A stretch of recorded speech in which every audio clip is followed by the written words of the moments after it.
The Lighthouse Keeper's legacy. On the cliffs of an isolated island stood an ancient lighthouse, its light sweeping across the sea every few seconds. The island was often covered in mist, its rocky shores known only to those who had sailed the treacherous waters for years. For generations, the lighthouse had been the keeper of countless lives, guiding ships safely through violent storms, warning them away from hidden reefs. But no one had seen the Lighthouse Keeper for as long as anyone could remember. The keeper, Elias, had disappeared one winter night, leaving only his old coat behind. The villagers in the nearest town whispered that the lighthouse had been abandoned ever since. The light no longer shone at night, and the winds howled through the empty tower, carrying with them a sense of deep sadness. No one ever went up to the lighthouse anymore until one day, a young woman named Clara arrived. Clara was an artist, tired of the noise and chaos of the city. She needed silence, isolation, and inspiration. The sea had always drawn her in, and the distant lighthouse had intrigued her ever since she was a child. She had read stories about the Lighthouse Keeper, Elias, and the mysterious disappearance that followed him. The tales always fascinated her, and now she had the chance to explore it herself.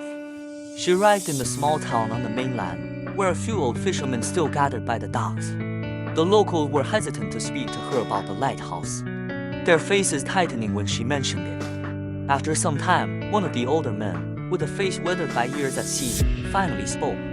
"You want to go to the lighthouse," he said, eyeing her warily. "Better know what you're walking into. The place has a reputation. No one's been up there in years."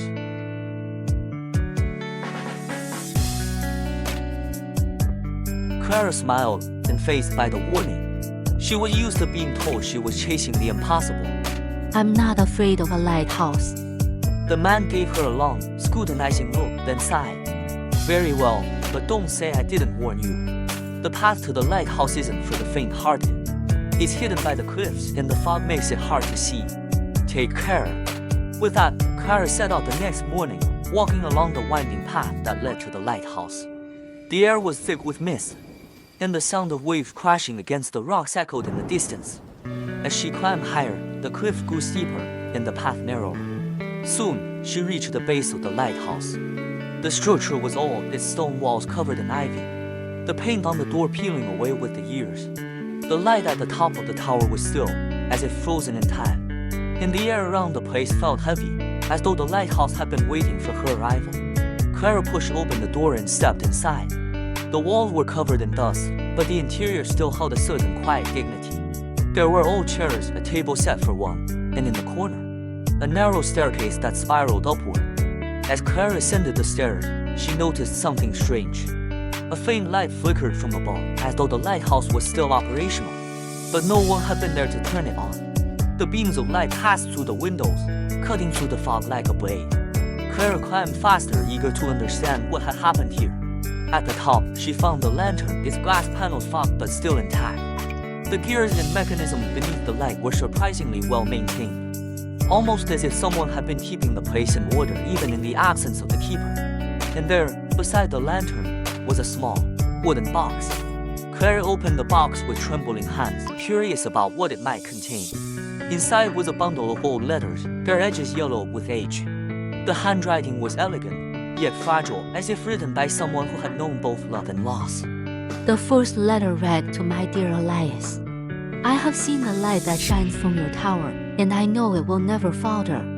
But there is a burden in this light that only you can carry. I am afraid that the day will come when it will call for you, and you will answer its call never to return. Be careful, my love. The lighthouse is not just a guide for ships.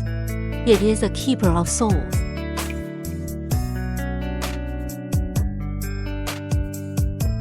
Clara felt a chill run down her spine as she read the words. The letter was signed simply, A. She read through the rest of the letters, each one written in a similar tone, each one more urgent than the last. It became clear that Elias had been keeping something from the world, something connected to the very light he tended.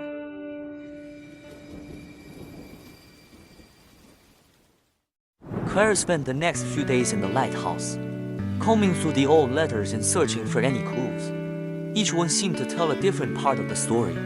But there was one thing that was always the same: the light had a power, an ancient power that had been passed down through generations of lighthouse keepers. On the fourth night, as Clara stood by the lantern, she saw something that took her breath away.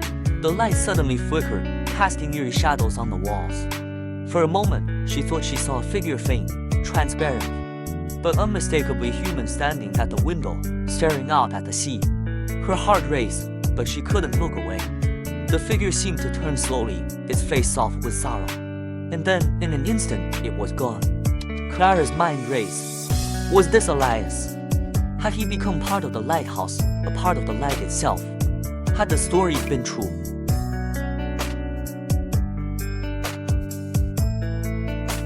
The next morning, Clara made the decision to leave the island. She knew there was something she couldn't quite grasp, something intangible that had eluded her understanding. The lighthouse keeper's legacy, whatever it was not hers to unravel.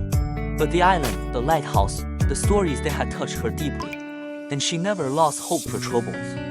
The end.